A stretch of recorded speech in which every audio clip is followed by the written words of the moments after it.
How does a nation begin to destroy itself? Not when the enemy breaks through its walls. According to the prophet Isaiah, destruction begins much earlier, when leaders become corrupt, when they divide the people, evade responsibility, and place their own political survival above the survival of the nation.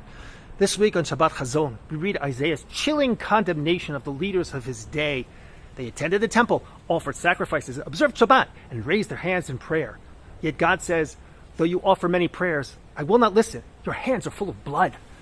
Their sin was not that they had abandoned religion, it was they had corrupted it. Religion became a mask for injustice, corruption, and bloodshed.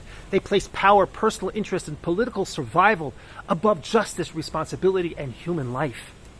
It's difficult to hear these words without thinking of what many Israelis have come to call Mepshelet HaChurban, the government of destruction. For years, the machinery of government has appeared increasingly subordinated to the interests and political survival of one man. Netanyahu's governments allowed Qatari money to flow into Hamas-controlled Gaza, believing they could purchase quiet and contain Hamas.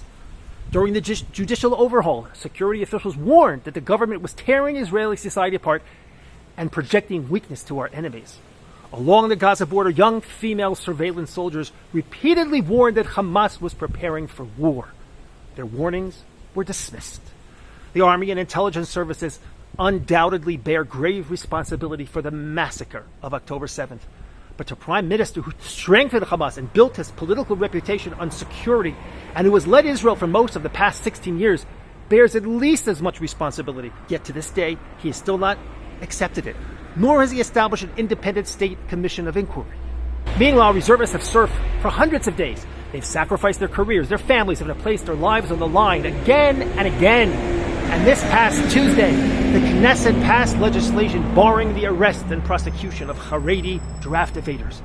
To one group, the government says, serve longer, leave your families again, risk your lives again. To another, it says, you will not even be arrested for refusing to appear. This is not merely a dispute about religion and state. It's a matter of blood.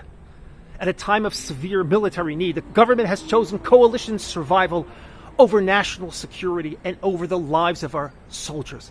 Can there be a more chilling echo of Isaiah's words, your hands are full of blood? Shabbat Chazon teaches that we do not remember destruction merely to mourn the past, but to recognize the forces that produce destruction in every generation. Corrupt leadership, hollow religion, internal hatred, the evasion of responsibility, and the elevation of political power above human life. On October 27th, we will have the opportunity to replace a government of destruction with a government of responsibility, accountability, solidarity, and rebuilding. The future of this country is at stake.